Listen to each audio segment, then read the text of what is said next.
If you think Bitcoin and cryptocurrency are complicated, you're not alone. But here's the truth. It's not actually complicated.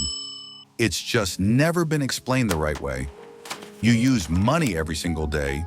You earn it, you spend it, you trust it.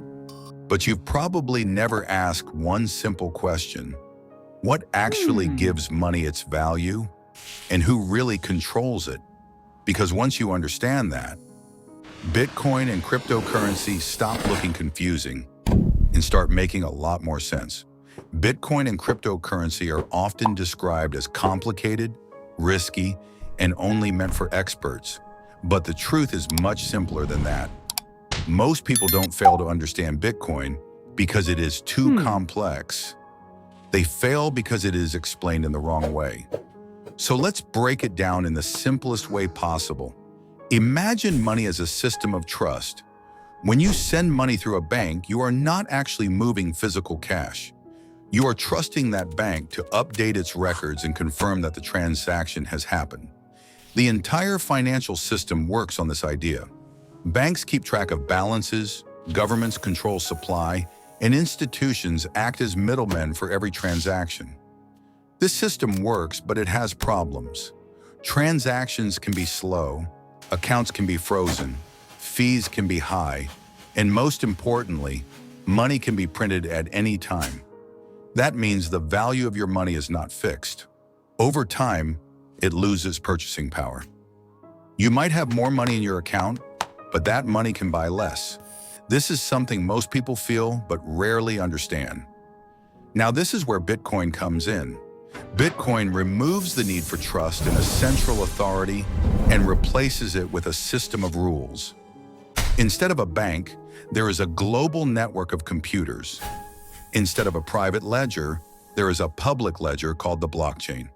This blockchain records every transaction, and anyone can verify it.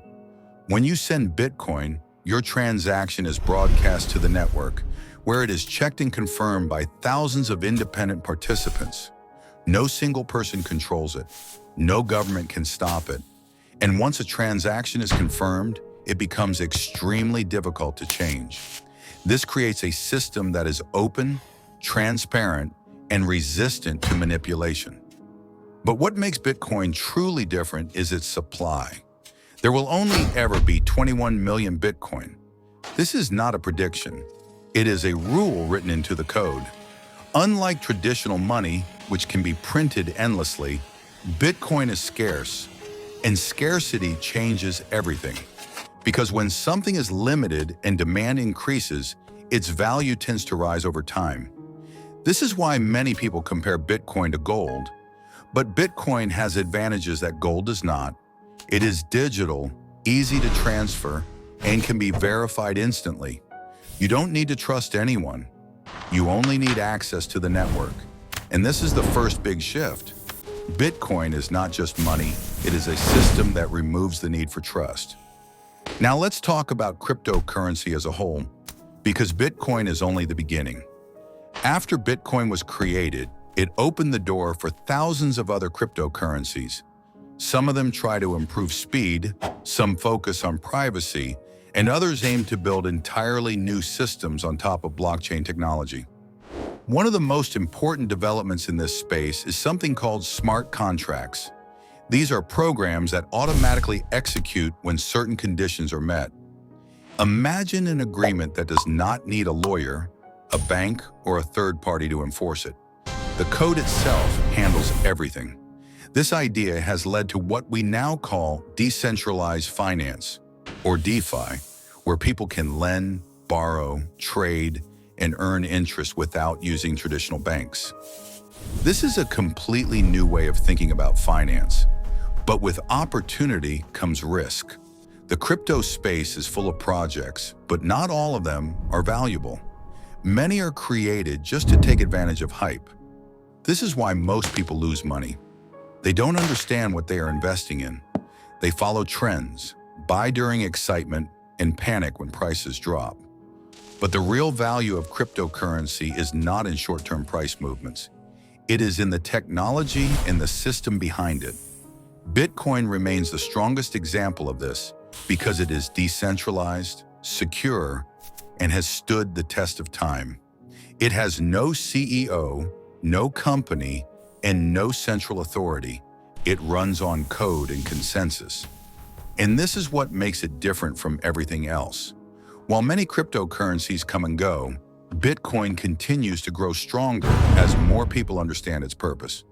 This is the second big shift. Cryptocurrency is not just about making money, it is about changing how systems work. And this is where things get even more interesting. Once you truly understand Bitcoin and cryptocurrency, your perspective starts to change. You stop looking at price charts every day. You stop thinking about quick profits. Instead, you start asking bigger questions. What is money? Who controls it? And what happens when that control is removed? Because the truth is, the system we use today is not perfect. It depends on trust, and that trust can be broken. Banks can fail. Governments can make decisions that affect your savings. Inflation can reduce your purchasing power without you even noticing. Bitcoin offers an alternative. Not a perfect system, but a different one. A system where rules are fixed, supply is limited, and no single entity has power over everyone else. This is why many people believe Bitcoin is still in its early stages. Not because it is unknown, but because it is misunderstood. Most people still see it as risky, volatile, and confusing. But every major innovation starts this way. The internet was once considered unnecessary. Smartphones were once seen as luxury items, and now they are part of everyday life. Cryptocurrency could follow a similar path. But here's the key point. Understanding always comes before adoption. The people who take the time to understand early are the ones who benefit the most. The rest wait until it becomes obvious. And by then, the biggest opportunities are gone. So the real question is not whether Bitcoin will succeed or fail. The real question is whether you will take the time to understand it before everyone else does. Because once you see how the system works, you cannot unsee it. And that is the difference between following trends and truly understanding the future of money.